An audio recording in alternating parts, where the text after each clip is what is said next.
Kaitan dengan pergerakan indeks harga saham gabungan yang mampu ditutup di zona hijau. Sebetulnya pekan ini tuh pergerakan di IHSG cukup volatile ya ketika kita ingat lagi setelah pelemahan yang terjadi pada akhir pekan lalu begitu ya, kemudian akhirnya dibalas dengan penguatan yang cukup signifikan pada 2 hari pertama di perdagangan pekan ini sebelum akhirnya jatuh lagi ya pada perdagangan di hari Kamis. Nah, Anda sendiri mungkin bisa mengevaluasi untuk pergerakan kita yang cukup volatile ini sendiri seperti apa dan bagaimana dengan proyeksinya untuk pekan depan?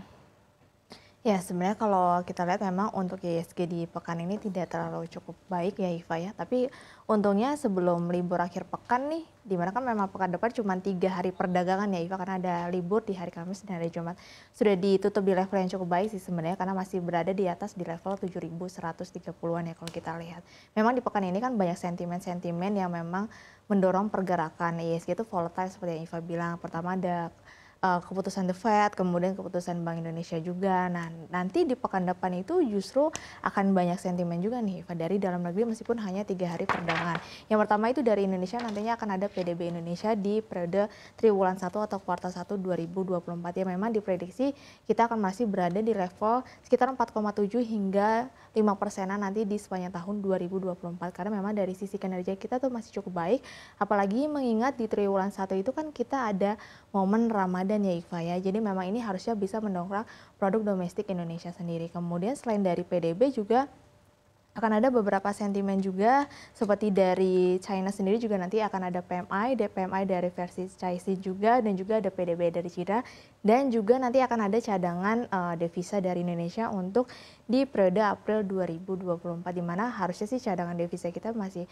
lebih turun lagi ya karena kan mengingat kemarin kan rupiah kita masih menguat di level atau masih melemah ya di level 16.200 dan harusnya ini bisa mendorong cadangan devisa lebih turun dibandingkan dengan periode Maret. Mungkin ada sesi negatif nanti dari cadangan devisa tapi ada sisi positif dari PDB Indonesia. Oke, nah tadi berkaitan dengan rilis PDB ya untuk kuartal 1 2024. Nah, sebetulnya ketika kita lihat full year ya, tampaknya memang dari berbagai pihak, dari berbagai stakeholder dan juga pemangku kebijakan ini masih optimis bahwa pertumbuhan ekonomi Indonesia masih akan berada di kisaran 5% begitu.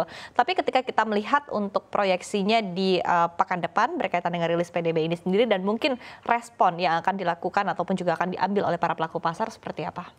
Ya, mengingat PDB kita harusnya masih berada di angka yang cukup baik ya karena ada momen Ramadan dan juga jelang Lebaran.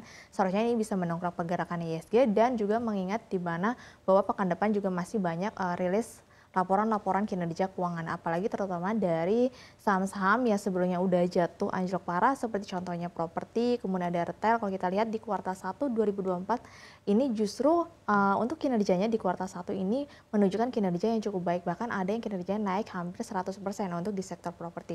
Harusnya dari sektor-sektor seperti retail, properti, kemudian ada teknologi yang sekarang juga kalau kita lihat Gotoh sudah mampu menggerus labanya cukup lumayan sekali ya Iva. Nah, harusnya dari sektor-sektor ini bisa mendongkrak dari pergerakan IHSG di pekan depan.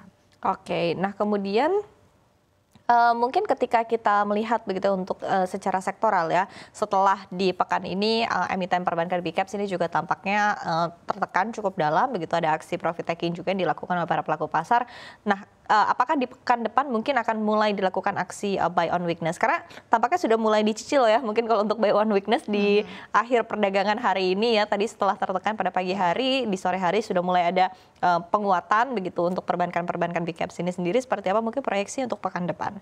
Ya, sebenarnya menarik sekali ya, bank ini kan di pekan ini justru anjloknya parah banget ya Iva. Bahkan kemarin Bank Mandiri saja anjloknya sampai 10% loh. Harusnya ini bisa dimanfaatkan oleh para pelaku pasar mengingat kinerja terutama bank big caps itu kan kinerjanya secara IPS tuh masih bertumbuh ya, secara tahunan itu masih bertumbuh. Jadi harusnya ketika momen asing ini menjual para big bank ini kemudian sahamnya turun parah dan sekarang sudah berada di level support yang cukup baik, harusnya ini bisa menjadi momentum di mana para investor bisa melakukan aksi cicil kembali dengan beli di harga murah karena di pekan depan mengingat hanya 3 hari perdagangan harusnya ini justru bisa dimanfaatkan dengan baik mengingat banyaknya juga rilis-rilis dari data perekonomian di Indonesia. Oke, nah tadi dimention oleh Susi begitu ya bahwa pekan depan hanya akan ada 3 hari perdagangan saja begitu, pekan pendek.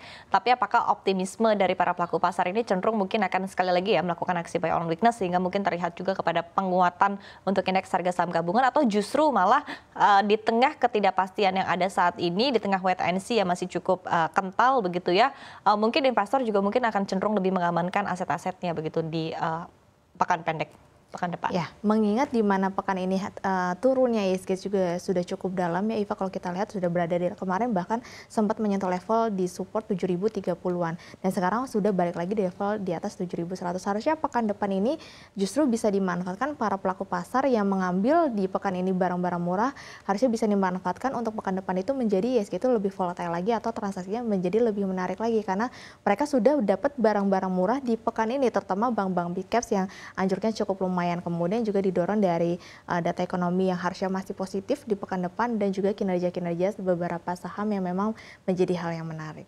Oke, nah kemudian ketika kita lihat mungkin untuk sektor-sektor lainnya yang menarik untuk diperhatikan oleh para pelaku pasar seperti apa di pekan depan? Ya, untuk pekan depan pastinya yang menarik masih sektor perbankan ya, mengingat turunnya itu cukup tajam di pekan ini, sedangkan secara kinerja keuangannya masih cukup baik.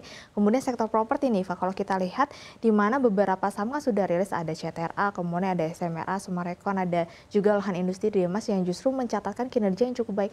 Bahkan beberapa saya lihat untuk saham properti itu kinerja keuangannya di kuartal 1 2024 ada yang kinerjanya naik hingga 50 hingga 100% secara laba bersihnya. Nah, hal ini harusnya bisa menjadi acuan nanti ketika Bank Indonesia ini memutuskan untuk menurunkan suku bunga, ini bisa menjadi properti booming nih karena melihat kinerjanya sudah cukup baik di kuartal 1 ditambah nanti misalkan Bank Indonesia menurunkan suku bunga, mengingat di mana kan inflasi kita masih berada di targetnya BI ya sekitar 3%. Nah, harusnya ini bisa menjadi acuan untuk sektor properti ini sudah mulai dilirik oleh para pelaku pasar.